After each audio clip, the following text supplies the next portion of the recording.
I am an elementary school counselor, so that's kind of my wheelhouse. I've been doing that for the last 9 years. I was a fourth grade teacher before that. I've been a parent educator for years, teach parenting classes, divorce workshops for families going through divorce, and just going through life. I'm an LPC candidate too, so I'm working towards being fully licensed as that. Do that on the side.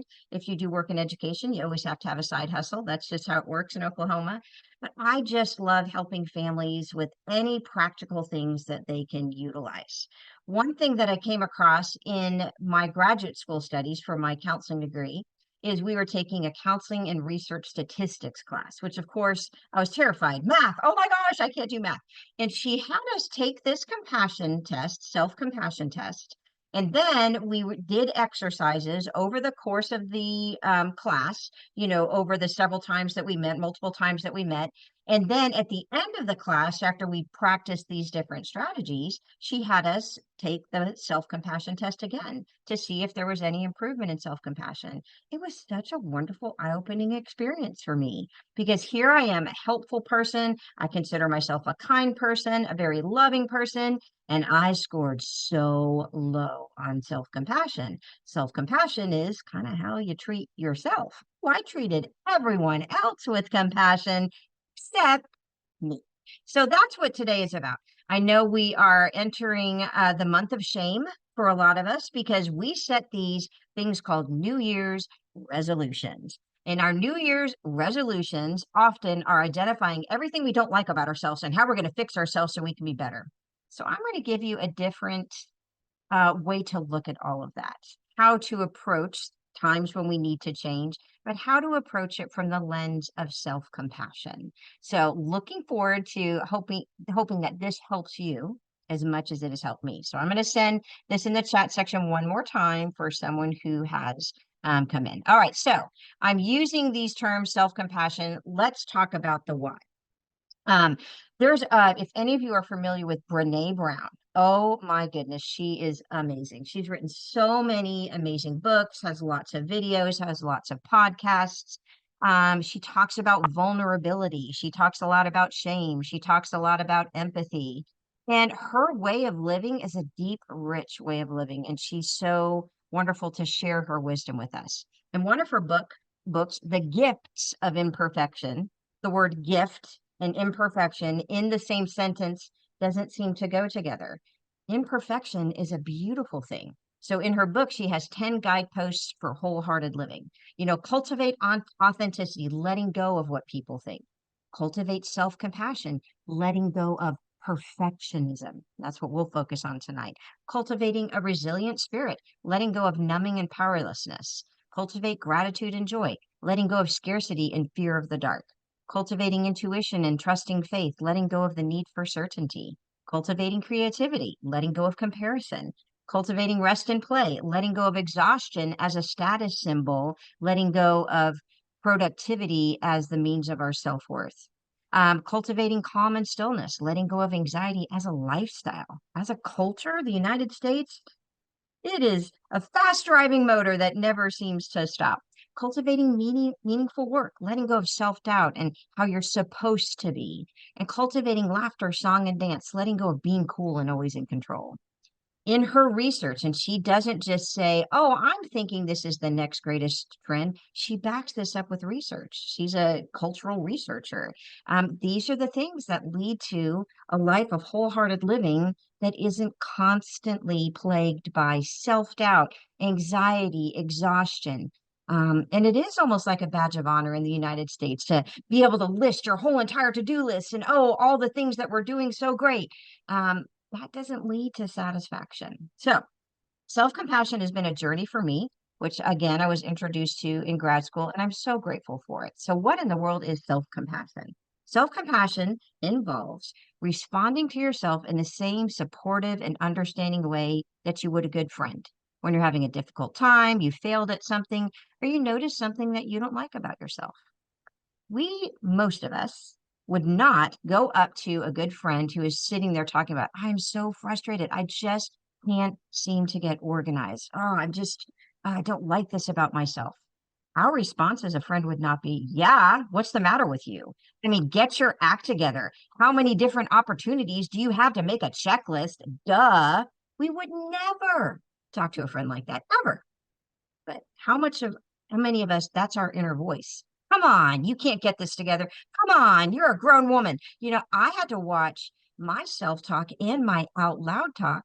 I became much more conscious of that when I had a daughter. I have four children, three older sons, but I don't know, there was something about having a daughter that made me think, oh my goodness, I don't want her to have the same struggles with self-doubt that I've had. I need to be mindful of how I talk to myself. But I can't just fix externally how I talk to myself. I needed to change how I talk to myself internally. So, how can we learn to treat ourselves like a good friend? We're not very good about that, but there are definite strategies for that. All right. There's three parts to self compassion. First off is self kindness, talking to ourselves like we would a good friend. Now, that doesn't mean even with a good friend, we don't tell them everything's perfect in there, that there's not things to work on. We just, how we talk is in an encouraging way versus a discouraging way. So, this isn't ignoring that there might be some things that need to change. No, it's just how we approach that. So, learning to talk to ourselves in a kinder and more encouraging way, especially when we've messed up or are frustrated with something. Common humanity, realizing that what we share with common humanity, imperfection, struggle, the occasional failure, that's a being a human thing. That's not there's something wrong with Lauren thing. That's a I'm a human. This is what humans do. We are imperfect. We all struggle. We all have occasional failures. Instagram wouldn't let you think that. Facebook and social media might not want you to think that. But we all have imperfection, struggles, and occasional failures. Then there's the mindfulness piece, being with what is in the present moment, accepting even those uncomfortable feelings. I love the brain, and I love the more that I learn about the brain, how much it empowers me. So if you have a very negative self-talk, if you are stressed out, if you are exhausted, the parts of your brain that you're exercising, the parts of your brain that you're building super strong connections in are the reactive parts of your brain, the parts of your brain that are associated with peace and calm and joy and satisfaction. A lot of times, those parts of the brain are being underutilized. So, when you do things like mindfulness, you are creating new neural pathways in your brain. A neural pathway is a connection of nerves, neurons that when they're used over and over and over again, it creates like a little road in your head. So your brain becomes familiar with it and it's easier for it to do those things. When a little baby is learning to walk, they practice it over and over and over again. A strong neural pathway is made for balance and motor skills, and now that's easy for them. Same thing with mindfulness. It's literally building neural highways in your brain that help you be able to calm down faster, help you to be able to let go of frustration faster, help you to be able to accept uncomfortable feelings without all the side effects of shame and frustration faster, because we will be practicing those things. So, self compassion, these three things working together really bring you to that place of self satisfaction, calm, peace, just not so stressed out and worried all the time. All right, now digging in a little deeper. Uh, I know that as a school counselor, I was highly trained in how to build children's self esteem. Self esteem is how I feel about myself. I feel good about myself. I have a high self esteem. I don't feel so good about myself. I have a low self esteem. But when you really peel away all the layers of self esteem, ultimately, it kind of is dependent on my judgment of whether or not I'm a good or a bad person. Now, how do I judge whether or not I'm a good or bad person? I have to compare myself to something, to someone.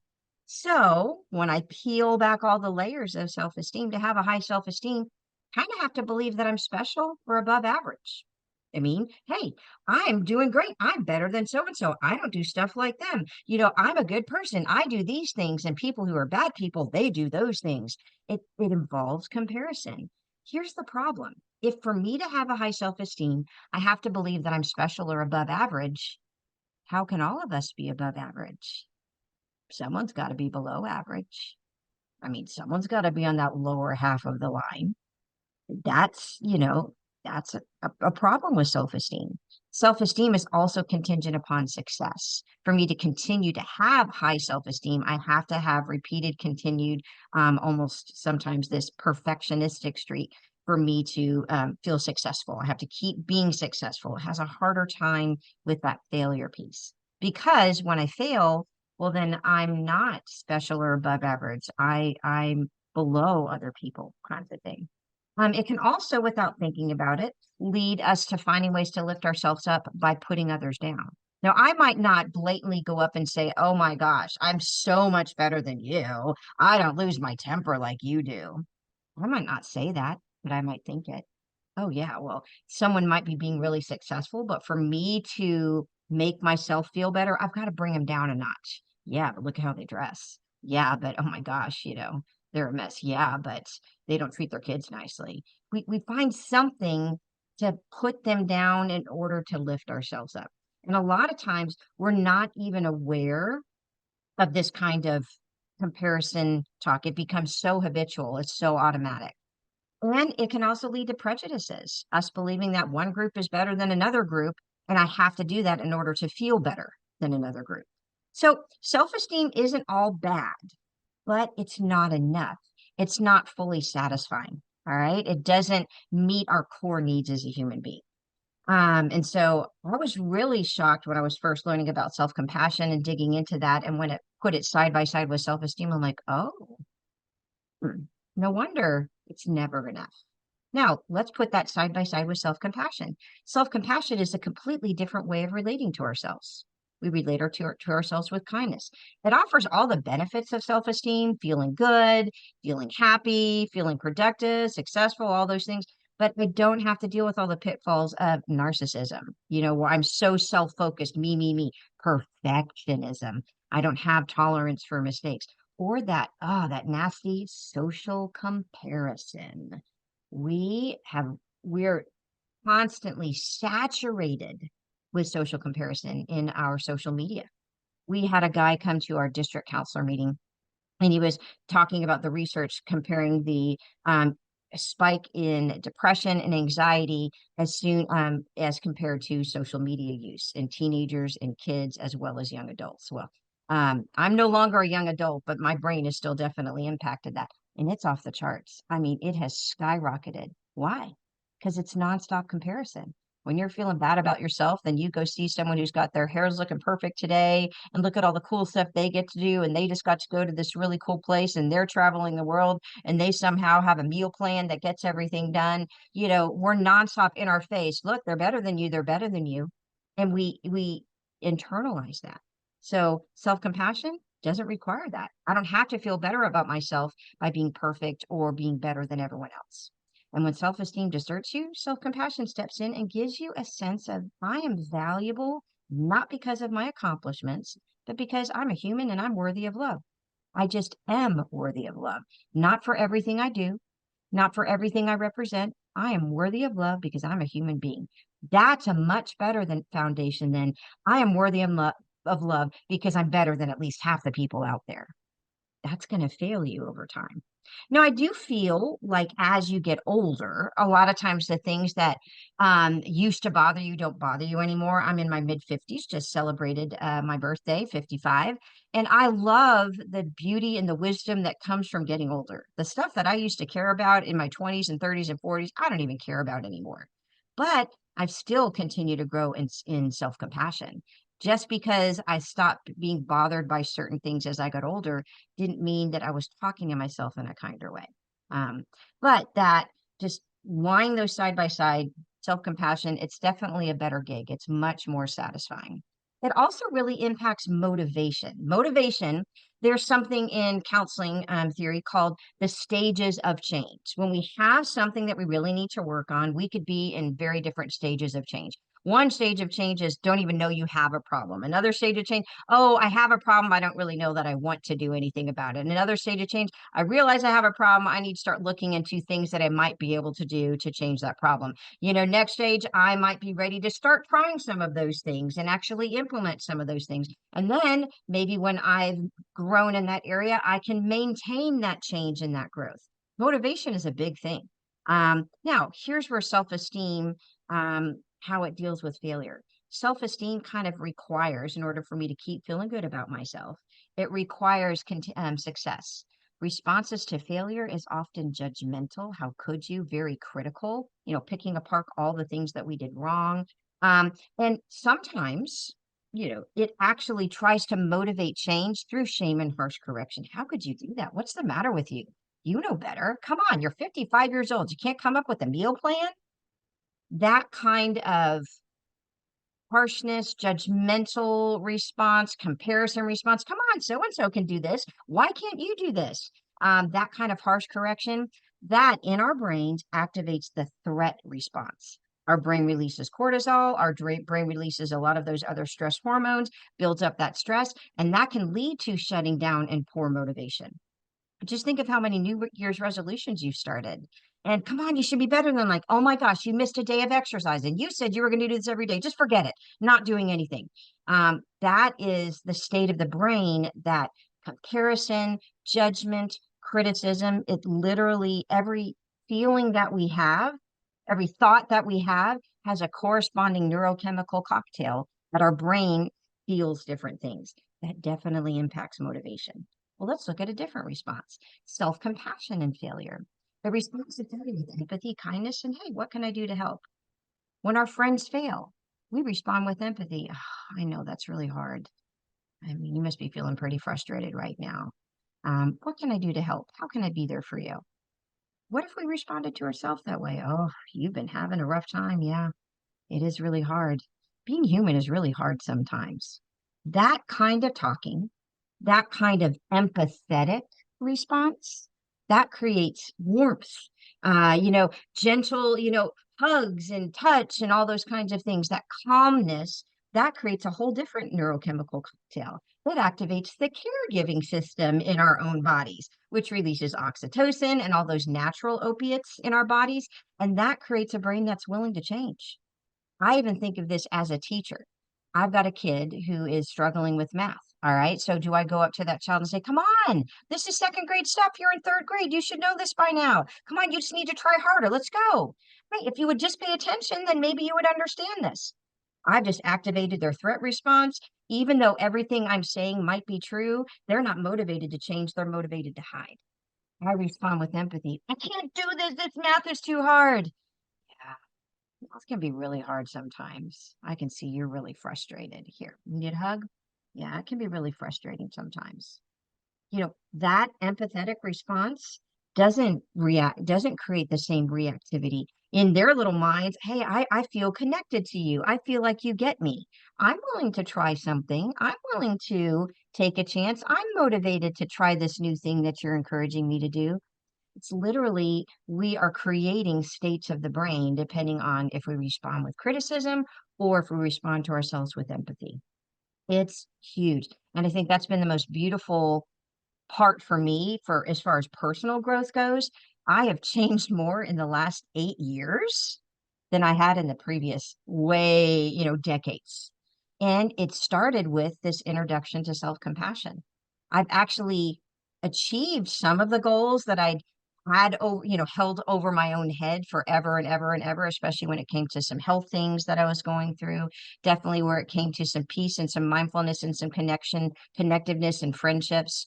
That's increased exponentially when I changed the state of my brain instead of constantly criticizing and comparing myself. And when I started to respond with self-compassion, that's when the growth actually happened that I'd been trying to do for decades. So it definitely impacts motivation. There's some more benefits. Self-compassion doesn't require me to constantly be evaluating myself and comparing myself to others. What a beautiful gift to release ourselves from that chain of, oh my goodness, I don't have to compare myself to others. It's so beautiful when I see others successful. Now it's inspiring instead of creating feelings of shame. That's really cool. I wonder how they did that. People feel compassion for themselves because all human beings deserve compassion and understanding, not because someone else is more special, they're prettier, they're more talented, they're more organized. No, everybody can feel compassion for themselves. It's not about comparison. With self compassion, I don't have to feel better than other people to feel good about myself. What a message. Because I've grown in this area, thank goodness. And it hasn't been through hard work. It's actually been through compassion. Being kind to myself has helped me grow much more than, getting on to myself. What a beautiful gift for me to give my daughter and my children. If I can teach her, hey, 13-year-old daughter in middle school, you don't have to feel better about yourself by being better than somebody else. You don't have to compare yourself to all those other girls in middle school. You don't have to compare yourself to who you might label as the popular kids. You're you. You're enough. Self compassion also allows for a greater sense of clarity because if I can accept my personal feelings and acknowledge those with kindness, I don't need to hide them. I don't need to operate out of a system of shame, like, oh, I've got to hide all the things that I'm not good at. I can't be my authentic self. I can't be vulnerable with others. It creates this, hey, yeah, that's probably an area that could use some work. Okay, I know this is hard. I've been able to give myself a break and then actually get somewhere because I've given myself a break. I'm not bogged down in shame. I don't feel the need to hide those parts of myself because I have a much different approach to failure. And it allows me to be more honest with myself because the honesty, the clarity, even the honesty that's, things that aren't so great, it's not met with shame, criticism, and judgment. Self-compassion isn't dependent on external circumstances. Things can actually be going pretty badly in my life, meaning I might be really experiencing or you might be really experiencing some very difficult things. Maybe you're in a health crisis, or maybe there's been some major financial struggles, or real big stress in the workplace, or really struggling as a parent, and we're in a really difficult parenting season, and we're not really seeing a lot of results. Oklahoma Family Network specializes also in connecting families with special needs children to other families who are going through the same thing. It's really hard sometimes if you're tapped out and stressed out by the very real struggles that you have in dealing with children in general and children with special needs. Everything doesn't have to be going perfectly for me to, be okay. It's a beautiful, beautiful thing. And when compared to self-esteem, self-compassion compared to self-esteem, it's associated with greater emotional resilience, the ability to bounce back from difficult things, much more accurate self-concepts. I'm not having to pretend I'm something else. I get to be just who I am. More caring relationship behavior. I can love other people better because I love myself better, as well as a lot less narcissism and a lot less reactive anger. That's a big one. How much of our reactivity is, stemming from, we're so frustrated with ourselves. And if we look even like at our children's behavior or our partner's behavior as somehow a reflection of us and it's making me look bad, man, that's a big source for anger. If someone else's behavior doesn't have to somehow make me think less of myself, boy, what a gift. I don't have to be so reactive. Self compassion has a lot more benefits, a lot more benefits. And again, if you notice, it's not pretending that everything's okay. You get to be honest with yourself, even the tough honesty. But that beautiful authenticity, oh, what a gift. I love it. As a matter of fact, since becoming more authentic, I really seek that out in others. People don't connect to someone who has it all together. They connect to vulnerability.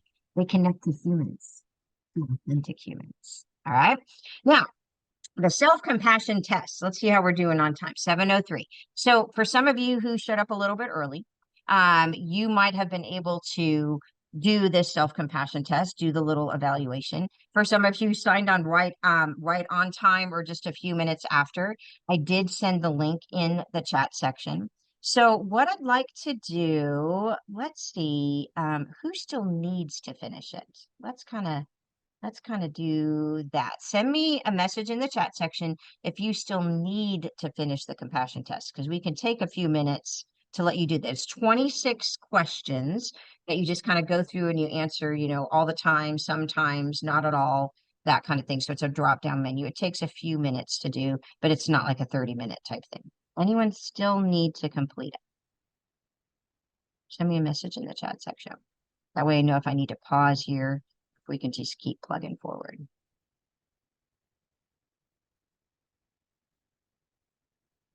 I am not seeing any messages. I'm going to draw the conclusion that you might be finished with it. All right. When I first took this quiz, I was blown away. I'm like, oh, ooh. And here's my first reaction. I scored really low. And I was used to, I'm kind of a nerd, love that about myself. But my nerd comparison meter was very much based on how am I comparing to others? And I was used to getting good grades. My self-worth as a student was what kind of grades I got. And I thought I was going to score high in the self-compassion test. Nope, totally bombed it. So here are my scores. Let's look at the scores.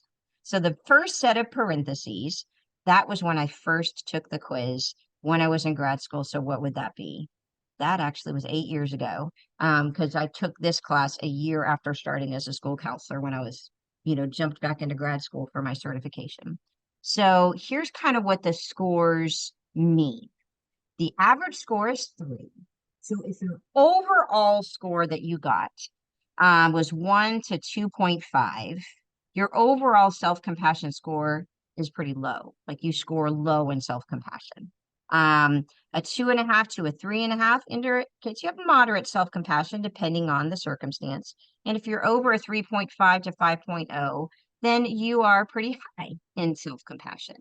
Then it also has these little subscales. So if you score low in some of these subscores, that means you have low self-compassion. If you score high in certain ones that are like self-judgment, isolation, and over-identification, those scores are kind of flipped. If you score high in that, it's actually a sign of being low. So let's kind of look at these. Self-kindness. How do we talk to ourselves? What's our inner self-talk like? I scored a 2.5 on that, which was low in self-compassion. I was not kind to myself. And people will tell you I'm a very kind person. Erin knew me during this time. I'm a very kind person. Did not mean I was kind to myself. After practicing and implementing this different way of thinking in my life 8 years later, I took the test again last year and I scored a 4.80, which is pretty close to being great in self-kindness. It has radically changed, and my joy has changed along with it. Self-judgment, how could you, that kind of shame response where I'm judging myself and thinking poorly of myself. At first I scored a 2.6, which was low in well, actually that was moderate in self-compassion.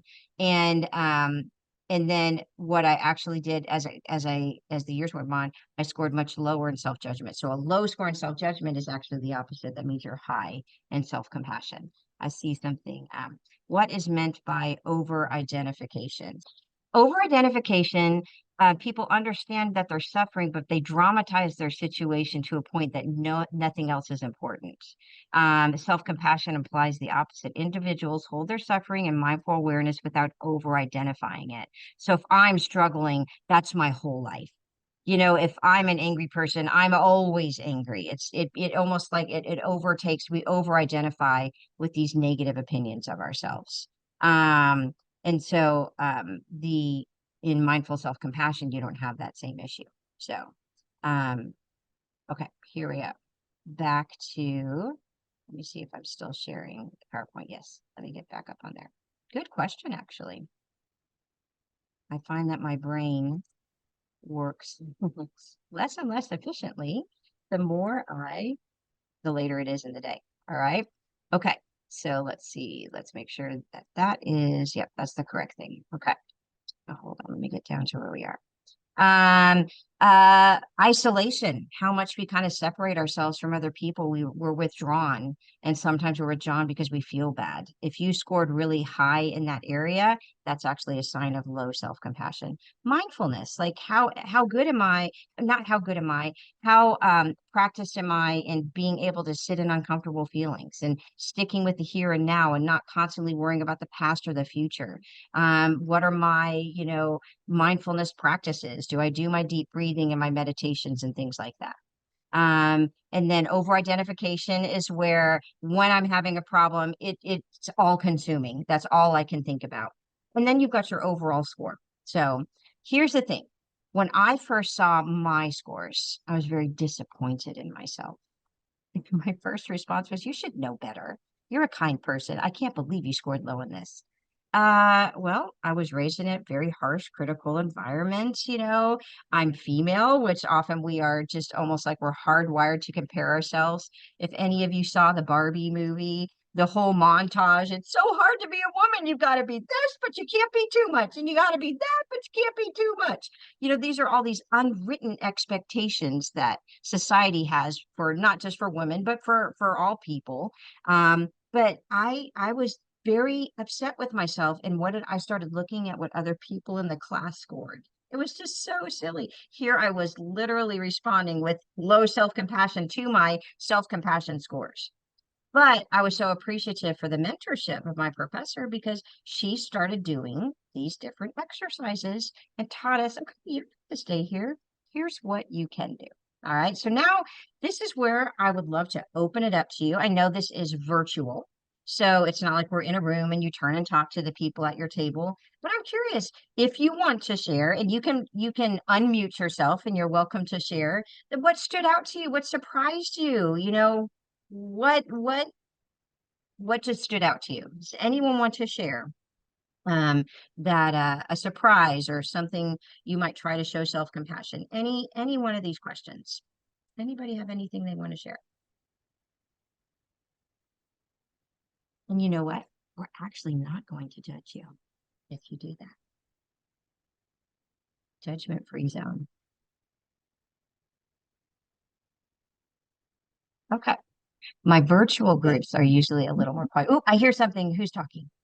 Yes, Did I I hear was something? just going to say that I actually was surprised that my overall score was as high as it was. Mm-hmm. Like high in self-compassion?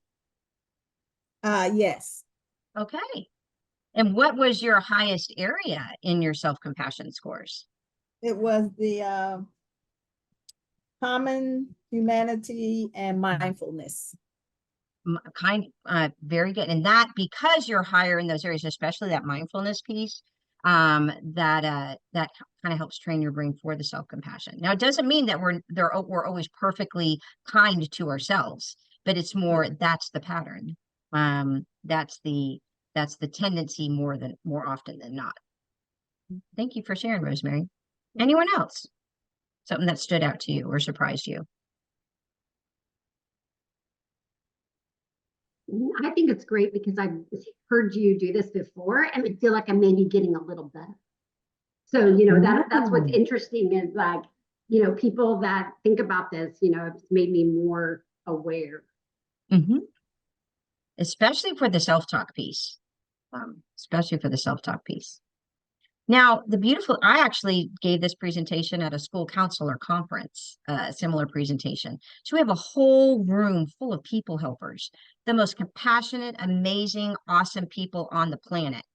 And they scored really low in self-compassion, which led to some vigorous discussion about why. And, it was just a common theme. I'm helpful to everyone else and I'm hard on myself. Now, we don't have to stay stuck here. We have all sorts of things that contribute to whether or not we developed self-compassion versus we developed a self-criticism. A lot of it can be the environment we grew up in. Our culture also is not a slow down and take a break culture. Our culture is go, go, go, go, go. There's another book for how to be more productive, how to have this perfect meal plan. I mean, sometimes I'll find myself watching organizational videos and I'll just start looking at people's pantries and like, how do you live like that? It's just everything is about how to be the best you that you can be. It's exhausting. And not all cultures are like that. It's so interesting. So my husband is Colombian. He's from South America. I remember the first time I went down there, first thing I noticed is no one has any concept of time. You know, people weren't in a rush other than walking fast so they didn't miss the metro or something like that. But, and I just felt this weight. I was also irritated because no one was on time, but I felt this weight. I didn't have to like be here at this time and be stressed out. And I was there for a couple of weeks. And when I literally got back in the United States airport, I feel this heavy pressure coming on me. It's like, oh, I gotta be somewhere, I gotta be here, I gotta be there. And it was weird. It was almost like a cultural thing of productivity, and that's my measure of accomplishment.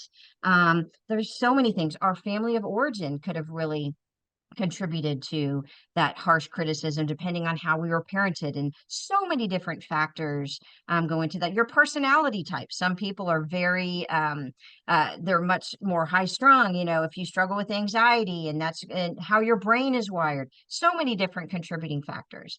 The beautiful thing though is you don't have to stay here. So what can we do? There are lots of great things. And so number one, give yourself moments to plug. The way that social media and all of our things that we follow, and how much online stuff that we do, and how much time we spend watching things, and how much time we spend indoors versus outdoors, unplugging is so good for the brain. Helping our children unplug. It doesn't mean you have to give it all the way up, but set in some times where we're not just using technology. Because, I mean, literally, our consumer driven society, the way that people sell stuff is to make you kind of feel bad about yourself. And then if you feel better about yourself when you buy this stuff, because it's going to make you better, it's kind of the core undercurrent of advertising. Yeah, I mean, and we are a consumer, a spending driven economy. So just without even realizing it, how much that seeps down into our tendency as humans to compare ourselves to others in favorable or unfavorable ways. So take those minutes to unplug, limit social media when you can, especially with kids, because they'll grow up thinking that there's something wrong with them, and there's nothing wrong with them. But if I had to compare myself to a million other people that I have easy access to online, that's difficult. Also, on the Mindful Self Compassion website, they have some fantastic meditation practices. So I'm going to open this up and do a new share just to kind of show you some of the practices they have on there. So, and again, this PowerPoint will be emailed to you, so you'll have access to all of these links. But they have a ton of free meditations and practices. Meditations, and Rosemary, you were saying you scored high in that mindfulness piece. You probably implemented some mindfulness practices just as a part of your lifestyle, a part of your daily ways of interacting. But in there, some of their free guided meditations and practices, they have, these are great to just kind of click through, see what you like. You might even create a playlist in your phone of some of these mindful meditation practices. So this is one that I really like. So let me see if this one showed up, and we're going to actually do this together. So I'll explain it to you and then we'll do this together. So this one, it's a really simple one called Soothing Touch. I actually teach this to the kids at school as a school counselor. I go in every month and do guidance lessons. And so this is one, we haven't done it with this particular group just yet. I'll be doing this before the end of the year. But soothing touch, just our body is designed to respond to soothing, affectionate touch. It releases oxytocin. It releases all of those feel-good chemicals in our body.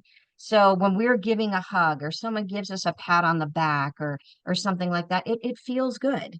Now for some of us, if our love language is physical touch, you know, those hugs, just they're extra meaningful for us. But just that kind, tender, thoughtful, compassionate touch, we're designed to respond to that. Our brains are designed to respond to that. We can do this for ourselves too. So it's one of the things it recommends is when you're under stress, take 2 to 3 deep, satisfying breaths. And then you can gently place your hand on your heart. Some people actually just kind of give themselves a hug. Some people might rub on their chest, just kind of, you know, a peaceful, you know, compassionate thing. Some people hold their hand, their own hand. Some people put your, you know, hand on your belly. and just kind of rest it there. Some people just kind of gently stroke the side of their arms. But any of these kinds of things, it's just affectionate, tender touch while we're taking deep breaths. This is a great way to respond when we're starting to have a bunch of negative self-talk or we're incredibly stressed out. Hey, I'm going to activate oxytocin in my system. So I can just close my eyes and do that. So I want you to do that with me now. So just close your eyes and you can either, give yourself a gentle hug, place your hand on your chest and just kind of pat yourself, or just, do a nice warm circular motion, right up kind of on your upper chest. And while you're doing that, just take a few deep breaths. My favorite is just rubbing my hand up and down the side of my arm. Take another deep breath.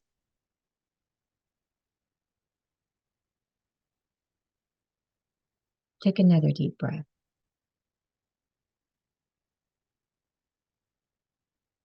That's it.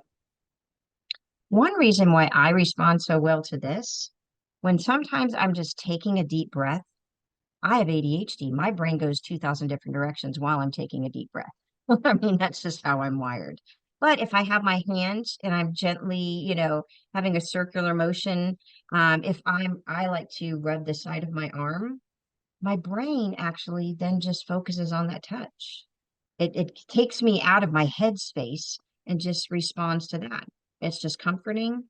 It's just makes me feel better while I'm taking some of those deep breaths. That's a mindfulness exercise. So there's all sorts of amazing different exercises on that self-compassion website. So let me see here. Let me do a new share.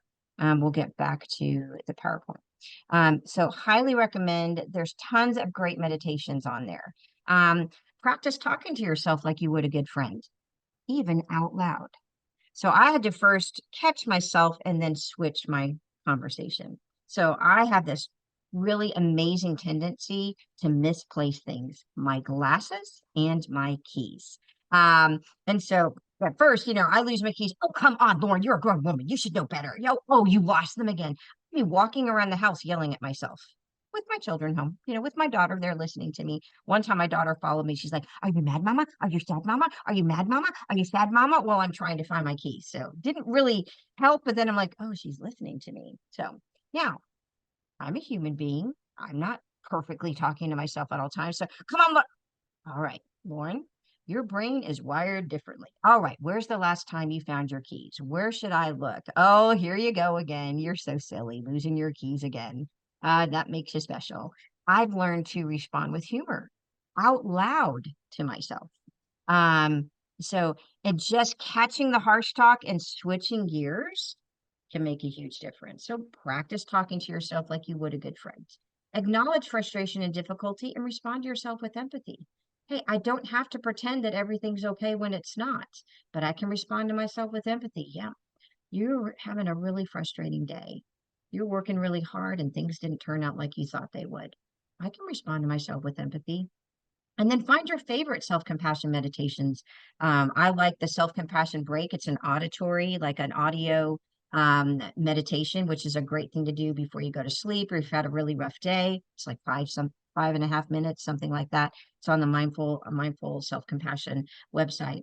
But I am curious, this is a great time for you to share. Do any of you all have a favorite resource, a favorite app, a favorite practice that's really helped you in the area of mindfulness that you think the rest of us might benefit from?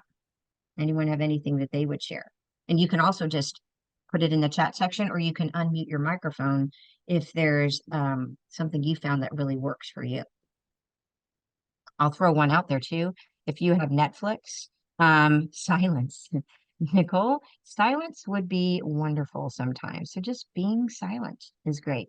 Netflix has the Headspace channel. So I'm going to put this on and I'll actually send some links to Erin in an email.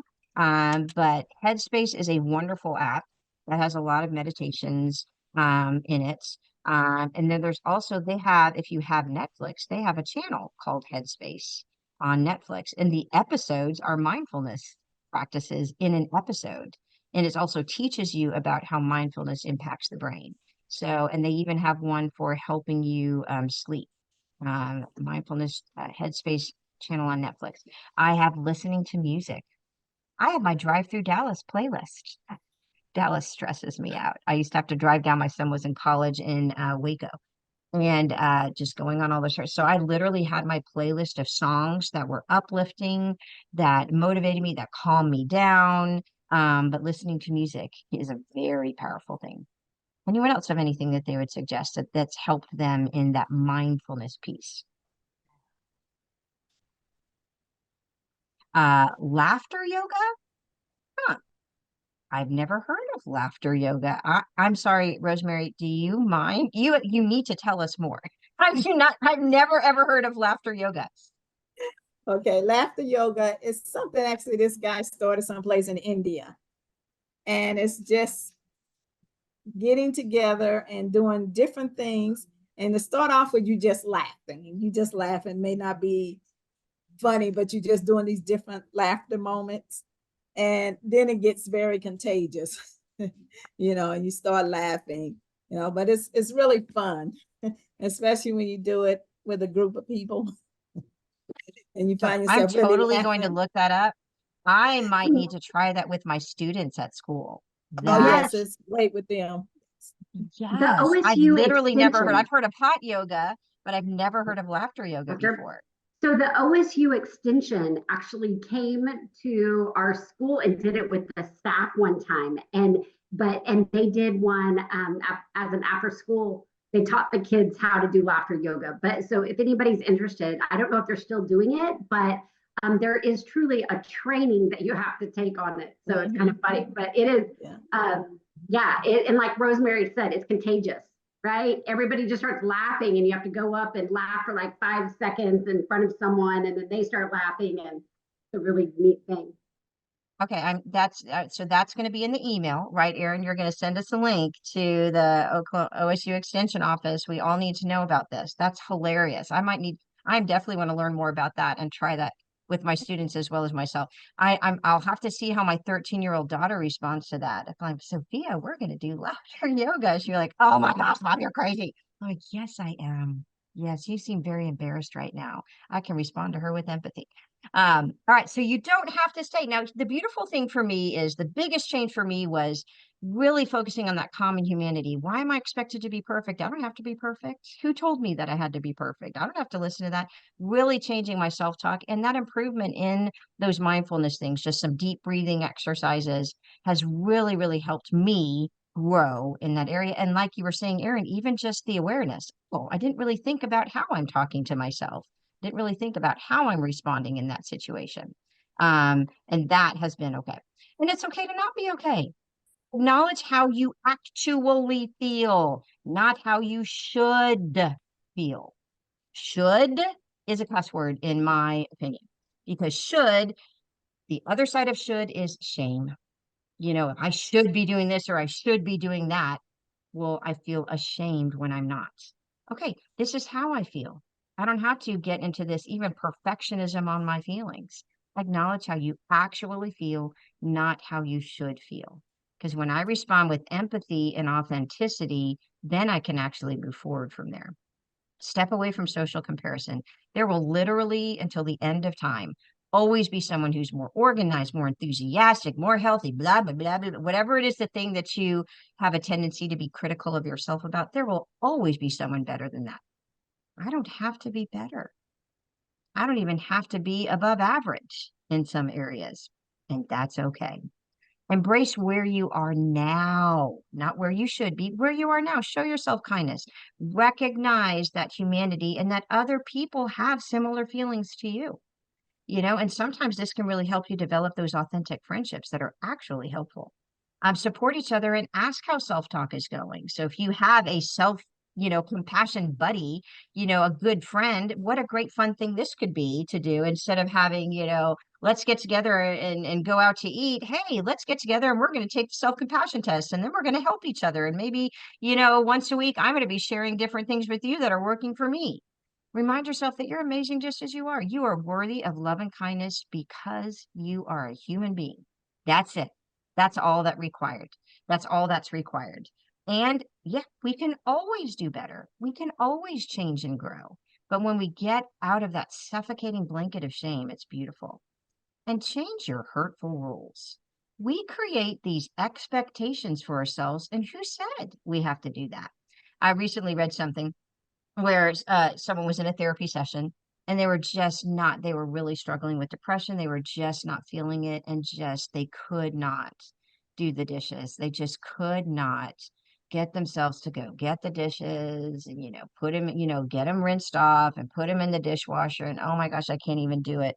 And they're like, I gotta clean them off. I don't even have the energy to clean them off. And the therapist said, who said you have to clean them off?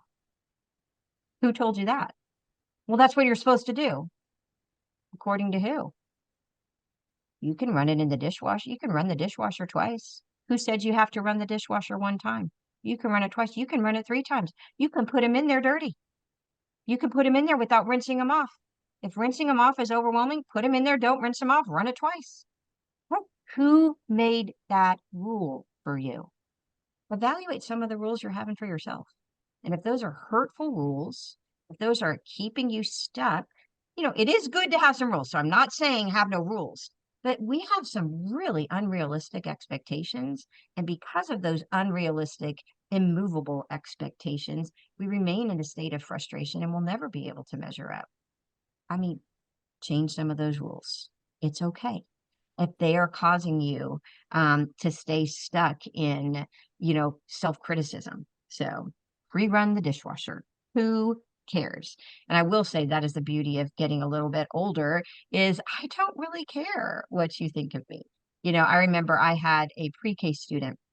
I used to in my classes, I'd go and do my little guidance lessons. And pre-K kids, they love to be in your personal space. So they would attack me when I left, and everyone's trying to hug me, and then they're crying if they don't get to hug me. So we had a new thing. If you want a hug from Mrs. Alvarez, you have to get in a line. We did a hug line. I'd sit down in a chair, they'd come and give me a hug, and then they'd go back to their spot on the carpet. And then I could, in an orderly fashion, leave the room. This one little girl gives me this big hug. And then she patted my tummy and she said, Mrs. Alvarez, I just love your squishy tummy. If I was in my 20s and someone had said that to me, I would have just about died. Oh my gosh, pre-K kids think I'm fat. And in her little mind, that was the sweetest thing she could have ever told me.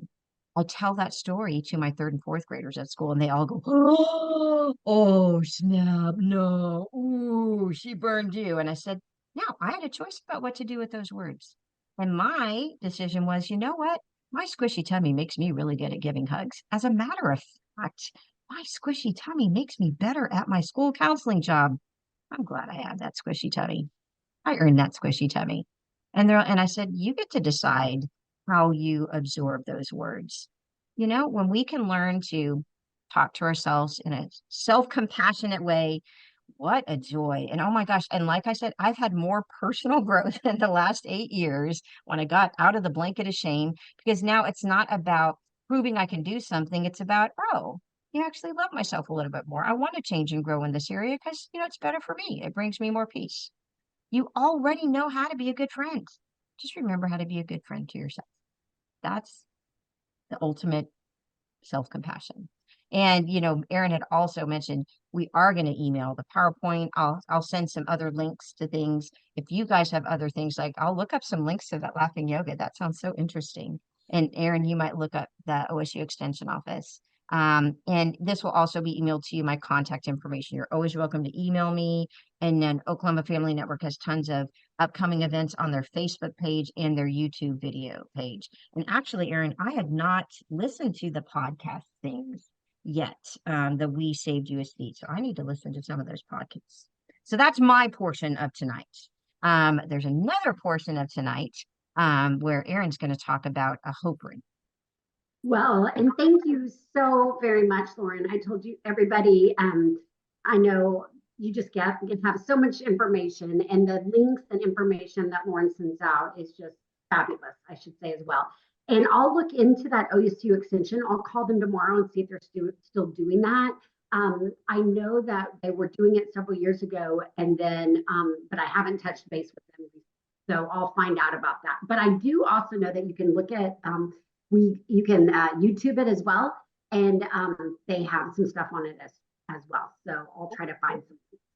So yes, absolutely. So we're going to go ahead and get into the let me share my screen, and that way I can get into our brain. Everybody will be able to see this. Everybody see that okay? All righty. So what we're going to do is everybody, like I said, should have gotten the supplies. If not, you are going to be able to make those. This is kind of a brief overview of how you do make a hope ring and what a hope ring is. We thought this would be Erin, I'm going to sign off actually, if that's okay. So I Yep, will you've see you done all this many later and I'll times. send you that stuff. Thanks. All right, thank you so much, Lauren. We really appreciate your help. My pleasure. So one of the things about the Hope Ring is that, again, it is truly a way to document a family's journey and capture their personal thoughts. So think of it as a mini scrapbook on a binder ring. And that's what we want you to know. This is created, it's complete self-reflective. It's where you're self-reflective as well. But it's the idea to give yourself that support and that encouragement when you're needed. Again, this is where we thought this topic of making a hope ring goes right along with what Lauren was talking to us tonight about the mindfulness. So when you think about the scrapbook on your binder ring, right? This is what we're going to do. So the first thing we're going to do is the content. As you saw, some of the stuff that we sent to you, you can always cut out. We just gave little examples of what you can use, right? I gave you different ribbons. I gave you cut out some laminated different quotes that we have. I also gave you some plain pieces of paper. That way, if there's a scripture maybe that is very influential to you, or maybe you have just a favorite quote that you really like, that is kind of your go-to, right? And that's what really gets you going. Or maybe you can do some research and find one that really speaks to you. You could write that on that plain piece of paper that you have, right? That's why we gave you that plain piece of paper. Everybody got different quotes that we tried to laminate. One that everybody should have in there is a quote about hope, right? Hence the hope ring. But then there's just different ones. And please know that if you don't feel like that quote resonates with you, I just picked random quotes and put them in your envelopes. So there was no reason why I put a certain quote with a certain person. It was totally random. So maybe that quote that we gave you really spoke to you, but if not, please feel free to find one that really does, right? So then another thing you can do. Well, I'm going to get the cereal out. Oh, no, that's okay. And then the other thing that we have is the personal photos. So what you can do is if you have some photos, right, just get a hole punch and go to Walgreens, wherever, get it printed, or you can always print them off on your computer, a picture that really brings back a memory that is really special to you. I have a great memory of my daughter and I on a roller coaster. She has her hands up. She's full of excitement. It brings me back to when we were at the fair and she had the best time. That is a memory that I love, right? So you can just, print that out on the computer, go to Walgreens, get it printed, get a whole clip and just put that on your ring. And then that way, maybe you could do a picture for each of your children, or you could do one for your parents or a favorite teacher you had that brought back some memories. Again, that's where we use that personal photo. Ribbon. So inside of your Hope Ring kit, we gave you several different ribbons to choose from. Again, there was no rhyme or reason, but if you really think about it, look at that ribbon and look at a ribbon and assign a moment in time or a person to a specific design on that ribbon, or maybe the color of the ribbon that reminds you of that moment. But use those ribbons and all you do is tie them around. I'll tell you another way to do it. I want to make sure that you guys can all see, hopefully. Oh, sorry. Back. Sorry, there we go. Hopefully you can see is if you have, instead of tying them, what I like to do, so here, if everybody can see that, so here is my clip and here is my ribbon. So a lot of people do like to tie, but what I do is I use that part of my clip to make a hole in the ribbon. And then that way I'm not tying it on. Again, this is just a way to do it. So if everybody can see, I just put that ribbon, I use the clip to put it inside of the ribbon like that. And so that way the ribbons, it's more free flowing. Or again, you can tie it on there. But that's why you don't want long ribbons. So that's why a lot of times the ribbons, some of them are small, like I think everybody has one of these in theirs. And on that one, you'll obviously need to tie, or if you have a thicker ribbon. But on the smaller ones, again, just poke it through the ribbon. And then that way it doesn't have to be as long. So when you look at that ribbon, again, assign a memory or a person to that ribbon. And then when you look at that ribbon, you're going to remember that. That's going to bring back a memory to you that is maybe inspirational, it's encouraging, or it just brings you back and kind of calms you down. So another thing that a lot of people do on their hope rings is you have ideas to help refocus or de-stress. For example, you could have a picture of a stress ball, right? Or you could actually get, a lot of times you've seen the fidgets on cards that are laminated. I have to give a shout out to Miss Rosemary. I was fortunate enough to go to her class today and do some calming water bottles, which she is just a phenomenal teacher. Shout outs to Miss Rosemary on the call tonight. But I will tell you that, you know, we did calming water bottles. You could take a picture of that calming water bottle and you could put it on this ring. So that way, yes, you don't have that actual water bottle with you. However, when you look at that picture of that water bottle, that's going to kind of maybe help you focus, kind of refocus, and it's going to kind of help you de-stress, right? So you can think of things. I had one person on the last call that I thought was really good. She had a picture of herself doing yoga. I thought that was fabulous. And then she put it on her hope ring. And that way, when she really was frustrated, she would kind of go back to that. And it was just a reminder. And, you know, it reminded her to kind of meditate and take some deep breaths. But it was all because she had a picture of herself doing that activity. So that, again, these are just some of the many things you can use to put on your hope ring. So the reason why it is the hope ring, it's a documentation of time. It's a journal of a journey to help in a crisis. It represents whatever you need to. I always say this with my calming water bottles as well. It's unique to you. There's no right or wrong way to do a hope ring. One of the who started this is my coworker, Marsha Adams. She started it with some families that were in the NICU. If you don't know what the NICU is, it's the neonatal intensive care unit. And they were having babies that are extremely premature. And it's really hard, right? You're not going home with your babies at that time. So they started doing these hope rings. And it was a journey of the daily ups and downs, but they were documented. It was a way to reflect for how far you've come and what you hope for tomorrow will be better. And you actually can visualize it. It's a memory tool for an aging family or family member or friend. I will tell you that I actually, after we started doing this, I made one of these for my grandma who was, she's passed away now, but when my grandma was having a hard time remembering things, right? We would put pictures of all the kids with their names on the back and pictures of him or her, and then we also with my grandpa, of me with him, and then with the grandkids. And then we put it on a hope ring, right? And we put it on her doorknob.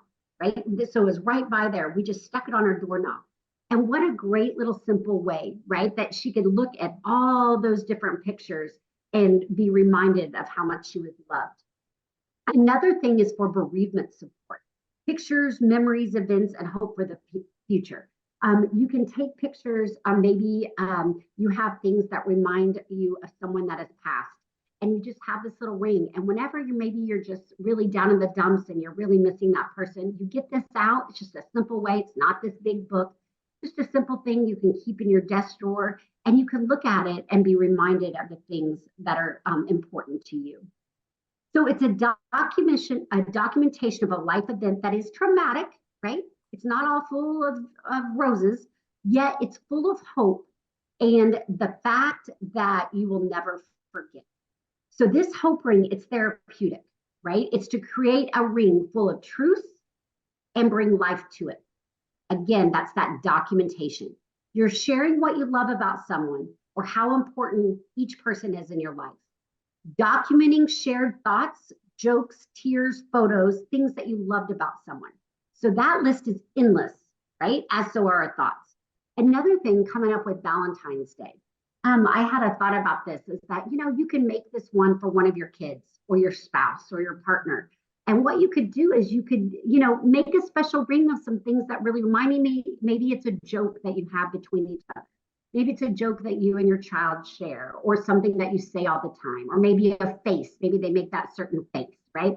I know that my kids they kind of laugh at me because I tend to kind of do the face, like when they're telling me something, and I'm like, oh, whatever. I'm like, oh, mom, give me that face, right? Maybe take a selfie of yourself doing that face.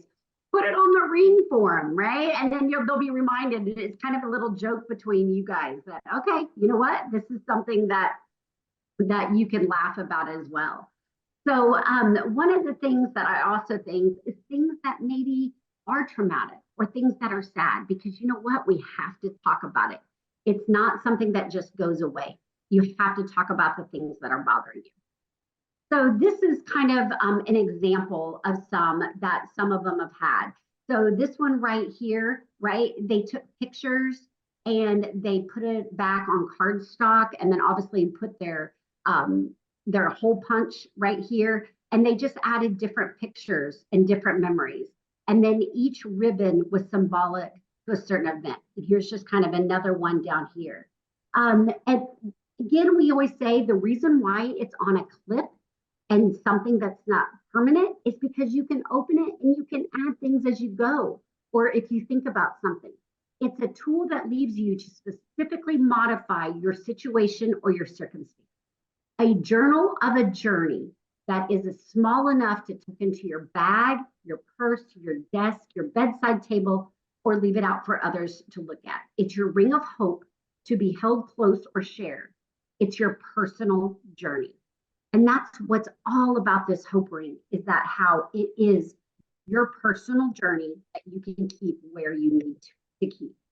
I love this saying, anyone can create a hope ring that is unique to them. It takes a little time, intentional thoughts, a life journey, and the desire to share hope with either yourself or someone that needs it. And if you really just stop and think about that, these can be used, they're so simple, right? They're so simple, but what a great way to have something that you can keep close by. You can keep it, I've had, someone was mentioning how they keep it on their purse, right? They just clipped it around on the side of their purse. And then that way, everywhere they go, they just have that memory of something. I'm going to stop sharing my screen real quick. Get down here. Sometimes whenever I'm sharing my screen, okay. There you go.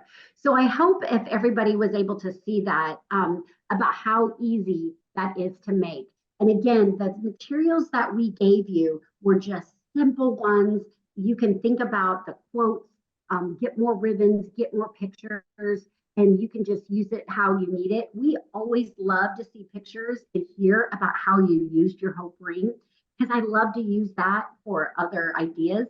So if for some reason, if you do, please send me a picture of it. Please let me know how you're using it. And if you think of a unique way that you're using it, I would love to hear that, because again, this is an evolving thing.